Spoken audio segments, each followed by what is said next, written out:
اللہ اکبر اللہ اکبر۔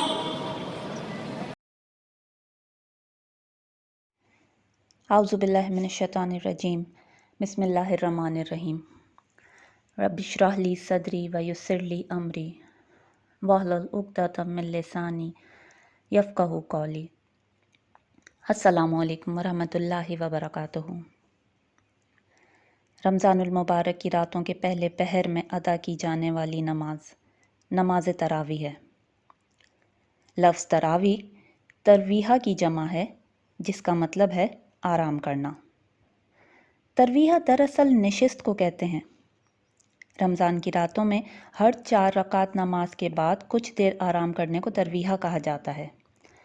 نبی پاک صلی اللہ علیہ وآلہ وسلم اور صحابہ کرام ہر 4 رکعت نماز کے بعد آرام کیا کرتے تھے، اسی لیے قیام اللیل کو تراویح کہا جاتا ہے۔ دوستو، نماز تراویح ایک نفلی عبادت ہے۔ اللہ تعالیٰ نے اس کو مسلمانوں پر فرض قرار نہیں دیا، مگر نبی پاک صلی اللہ علیہ وآلہ وسلم قیام اللیل کی یعنی رات میں قیام کرنے کی بڑی ترغیب دلاتے تھے، خاص طور پر ماہ رمضان میں۔ جیسا کہ حضرت ابو ہریرہ رضی اللہ تعالیٰ عنہ کی روایت کے مطابق ارشاد نبوی ہے، جس نے رمضان کی راتوں میں ایمان کی حالت میں ثواب کی نیت سے قیام کیا تو اس کے پچھلے گناہ معاف کر دیے جاتے ہیں۔ نبی پاک صلی اللہ علیہ وآلہ وسلم نہ صرف ماہ رمضان میں بلکہ پورا سال قیام اللیل کا اہتمام کیا کرتے تھے، اور اس کا وقت زیادہ تر رات کا آخری حصہ ہوتا تھا۔ نبی پاک صلی اللہ علیہ وآلہ وسلم نے ہمیشہ قیام اللیل میں 11 رکعت نماز ادا کی، نہ اس سے کم نہ ہی اس سے زیادہ۔ جیسا کہ حضرت عائشہ رضی اللہ تعالیٰ عنہ سے پوچھا گیا کہ نبی پاک صلی اللہ علیہ وآلہ وسلم رمضان میں کس طرح نماز ادا کرتے تھے، تو انہوں نے فرمایا، نبی پاک صلی اللہ علیہ وآلہ وسلم رمضان اور بغیر رمضان میں 11 رکعت سے زیادہ نہ پڑھتے تھے۔ آپ صلی اللہ علیہ وآلہ وسلم 4 رکعت ایسی لمبی اور خوبصورت پڑھتے کہ ان کی خوبی اور طویل ہونے کے بارے میں بس کچھ نہ پوچھو۔ پھر 4 رکعت ایسے ہی پڑھتے تھے جن کے حسن اور لمبائی کے بارے میں کچھ نہ پوچھو۔ پھر آپ 3 وتر پڑھتے تھے۔ دوسری روایت میں ہے، ہر 2 رکعت کے بعد سلام پھیرتے اور 1 وتر پڑھتے تھے۔ اس سے پہلی والی حدیث کی وضاحت ہو جاتی ہے کہ 4 رکعت بھی 2 سلام سے پڑھتے اور پھر وتر ادا کرتے تھے۔ بالکل اسی طرح تمام مساجد میں نماز تراویح کا اہتمام کیا جاتا ہے کہ 4 رکعت نماز 2 سلام سے ادا کر کے وقفہ دیا جاتا ہے اور پھر اگلی 4 رکعت ادا کی جاتی ہیں۔ دوستو، نماز تراویح کے مستحب ہونے پر تمام علماء متفق ہیں۔ اس میں کوئی شک نہیں کہ نماز تراویح سنت موقدہ اور سب سے پہلے حضور پاک صلی اللہ علیہ وآلہ وسلم نے ہی اسے قائم کیا اور مسلمانوں کو اس کو ادا کرنے کا حکم بھی دیا ہے۔ نماز تراویح با جماعت ادا کرنا بھی نبی پاک صلی اللہ علیہ وآلہ وسلم کی سنت سے ثابت ہے۔ سیدنا ابو ذر غفاری رضی اللہ تعالیٰ عنہ بیان کرتے ہیں کہ ہم نے رسول اللہ صلی اللہ علیہ وآلہ وسلم کے ساتھ رمضان کے روزے رکھے۔ آپ صلی اللہ علیہ وآلہ وسلم نے ہمارے ساتھ رات میں کوئی قیام نہیں کیا، یہاں تک کہ رمضان کے 7 دن باقی رہ گئے، یعنی ماہ رمضان کی 23 تاریخ آ گئی تو آپ صلی اللہ علیہ وآلہ وسلم نے ہمیں قیام کرایا، یعنی نماز تراویح با جماعت ادا کرائی۔ وہ نماز اتنی لمبی تھی کہ 1/3 رات گزر گئی۔ جب 24ویں رات آئی تو آپ صلی اللہ علیہ وآلہ وسلم نے نماز تراویح ادا نہیں کرائی۔ اس کے بعد 25ویں رات کو آپ نے تراویح ادا کرائی، یہاں تک کہ آدھی رات گزر گئی۔ حضرت ابو ذر نے کہا، اے اللہ کے رسول صلی اللہ علیہ وآلہ وسلم، کاش آپ ہمیں باقی رات بھی نماز ادا کرا دیتے۔ تو اس پر رسول اللہ صلی اللہ علیہ وآلہ وسلم نے فرمایا، جو شخص امام کے فارغ ہونے تک اس کے ساتھ نماز ادا کرتا ہے، اللہ تعالیٰ اس کے لیے پوری رات نماز ادا کرنے کا ثواب لکھ دیتا ہے۔ اس کے بعد 26ویں رات کو آپ صلی اللہ علیہ وآلہ وسلم نے قیام نہیں کرایا۔ پھر جب رمضان کی 3 راتیں رہ گئیں یعنی 27ویں شب آئی تو رسول اللہ صلی اللہ علیہ وآلہ وسلم نے اپنے دوستوں، اقارب، بیویوں اور دوسرے لوگوں کو جمع کیا اور نماز تراویح ادا کرائی۔ وہ نماز اتنی طویل ہو گئی کہ ہمیں فکر ہونے لگی کہ ہماری سحری ہی نہ رہ جائے۔ پھر بقیہ تمام راتوں میں ہمیں قیام نہیں کرایا۔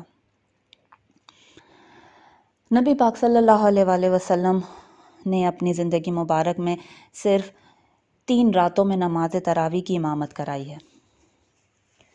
یہی حدیث حضرت عائشہ رضی اللہ تعالیٰ عنہ اس طرح بیان کرتی ہیں کہ آپ صلی اللہ علیہ وآلہ وسلم ایک دفعہ رمضان کی آدھی رات کو گھر سے نکلے اور مسجد میں نماز ادا کرنے لگے۔ آپ صلی اللہ علیہ وآلہ وسلم کے ساتھ کچھ لوگ بھی شامل ہو گئے۔ پھر دوسری رات لوگ پہلے سے زیادہ شامل ہو گئے۔ صبح کو لوگوں نے اس کا تذکرہ باقی سب سے کیا۔ تیسری رات مسجد میں پہلے سے بھی زیادہ لوگ موجود تھے۔ رسول اللہ صلی اللہ علیہ وآلہ وسلم مسجد میں تشریف لائے اور نماز ادا کرائی۔ چوتھی رات مسجد میں اتنے زیادہ لوگ جمع ہو گئے کہ تل دھرنے کی جگہ نہ بچی۔ اس رات آپ صلی اللہ علیہ وآلہ وسلم مسجد میں تشریف نہیں لائے یہاں تک کہ صبح ہو گئی۔ پھر آپ نماز فجر کے لیے مسجد میں تشریف لائے۔ نماز فجر کے بعد رسول اللہ صلی اللہ علیہ وآلہ وسلم لوگوں کی طرف متوجہ ہوئے اور خطبہ پڑھا۔ بلا شبہ تمہاری کیفیت مجھ سے پوشیدہ نہیں تھی، لیکن مجھے خدشہ ہوا کہ کہیں تمہارا شوق دیکھ کر تم پر رات کی نماز یعنی تراویح فرض ہی نہ کر دی جائے اور پھر تم اسے پڑھنے سے عاجز آ جاؤ۔ یعنی صرف فرض ہو جانے کے خدشے کے تحت نبی پاک صلی اللہ علیہ وآلہ وسلم نے نماز ادا نہیں کرائی۔ دوستو، قیام اللیل یعنی رات کی نماز تو دراصل تہجد کی نماز ہے، جس کا وقت رات کا آخری حصہ ہے، اور اس کے پڑھنے کی ترغیب رسول اللہ صلی اللہ علیہ وآلہ وسلم نے سارا سال دی ہے۔ رات کے آخری حصے میں اللہ تعالیٰ آسمان دنیا پر تشریف لاتا ہے اور پکارا جاتا ہے کہ ہے کوئی بخشش مانگنے والا جسے میں معاف کروں، اور یہی دراصل نماز تراویح ہے۔ یہاں سوال یہ پیدا ہوتا ہے کہ پھر اس کا رواج نماز عشاء کے ساتھ کیسے پڑ گیا اور اس کی رکعت 20 رکعت کیسے ہو گئی، جیسا کہ ہم آج کل پڑھتے ہیں اور مساجد میں بھی اس کا اسی طرح اہتمام کیا جاتا ہے۔ رسول اللہ صلی اللہ علیہ وآلہ وسلم نے تو صرف 3 مرتبہ ہی ماہ رمضان میں قیام اللیل یا تراویح کی امامت فرمائی، اور وہ بھی آدھی رات گزرنے کے بعد۔ آپ صلی اللہ علیہ وآلہ وسلم کے وصال کے بعد حضرت ابو بکر رضی اللہ تعالیٰ عنہ کے دور میں بھی اس نماز کا اہتمام نہیں کیا گیا۔ ان کے بعد حضرت عمر فاروق رضی اللہ تعالیٰ عنہ کے دور مبارک میں با جماعت تراویح کی بنیاد رکھی گئی۔ حضرت عبد الرحمن بن عبد رضی اللہ تعالیٰ عنہ فرماتے ہیں کہ میں رمضان کی رات سیدنا حضرت عمر فاروق رضی اللہ تعالیٰ عنہ کے ساتھ مسجد نبوی میں گیا۔ وہاں لوگوں کو ہم نے مختلف گروہوں میں بٹا دیکھا۔ کوئی شخص اپنی نماز الگ پڑھ رہا ہے اور کہیں چند افراد مل کر ایک شخص کے پیچھے نماز ادا کر رہے ہیں۔ یہ صورتحال دیکھ کر حضرت عمر فاروق رضی اللہ تعالیٰ عنہ نے کہا کہ میرا خیال ہے کہ اگر میں ان سب کو ایک قاری کے پیچھے جمع کر دوں تو زیادہ بہتر ہے۔ پھر آپ رضی اللہ تعالیٰ عنہ نے حضرت ابی بن کعب رضی اللہ تعالیٰ عنہ کو نماز تراویح کی امامت کا حکم دیا۔ پورا رمضان نماز تراویح کی اصل ابتدا یہاں سے ہوئی۔ یہ ایک نیا نظام تھا جو کہ اس سے پہلے رائج نہیں تھا، مگر سنت رسول صلی اللہ علیہ وآلہ وسلم سے روایات ملتی تھیں، اور نماز عشاء کے ساتھ اس نماز کو جوڑ دینے کا مقصد یہ تھا تاکہ تمام لوگ آسانی سے اس کو ادا کر سکیں۔ اب کوئی مزدور ہے، صبح ہوتے ہی اس نے مزدوری شروع کرنی ہے۔ کوئی کسان ہے، اس نے فجر کے بعد سے ہی کھیتوں میں کام شروع کرنا ہے۔ کسی نے اسکول، کالج، دفتر جانا ہے، سب کے کام صبح سے ہی شروع ہو جاتے ہیں۔ ہر کسی کے بس کی بات تو نہیں ہے کہ ساری رات قیام کر سکے یا رات کا مکمل آخری حصہ نماز میں گزار سکے، تو اس لیے قیام اللیل کو نماز عشاء کے ساتھ جوڑ دیا گیا، اور حضرت عمر نے ہی اس کی تعداد 20 رکعت مقرر کر دی تاکہ سب کے لیے سہولت ہو جائے اور بآسانی سب لوگ رات کا کچھ نہ کچھ حصہ تراویح ادا کرنے میں گزار سکیں۔ نبی پاک صلی اللہ علیہ وآلہ وسلم نے اپنے تمام خلفائے راشدین کی پیروی کرنے کا حکم دیا ہے۔ اس طرح نماز تراویح جہاں سنت نبوی تھی وہاں سنت خلفائے راشدین بھی قرار پائی۔ دوستو، جیسا کہ میں نے پہلے بھی ذکر کیا ہے، حدیث نبوی صلی اللہ علیہ وآلہ وسلم کے مطابق امام کے فارغ ہونے تک اس کے پیچھے نماز ادا کرنے سے ہمیں پوری رات عبادت کرنے کا ثواب ملتا ہے۔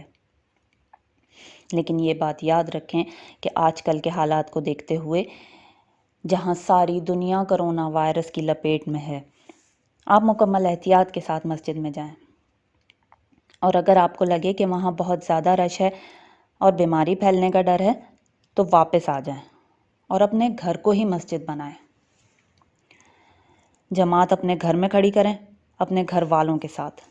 جتنی بھی صورتیں یاد ہیں خود پڑھیں اور ہر 4 رکعت نماز کے بعد انہی صورتوں کا ترجمہ اپنے گھر والوں کو سنائیں، چاہے وہ سورہ اخلاص یا سورہ کوثر ہی کیوں نہ ہو۔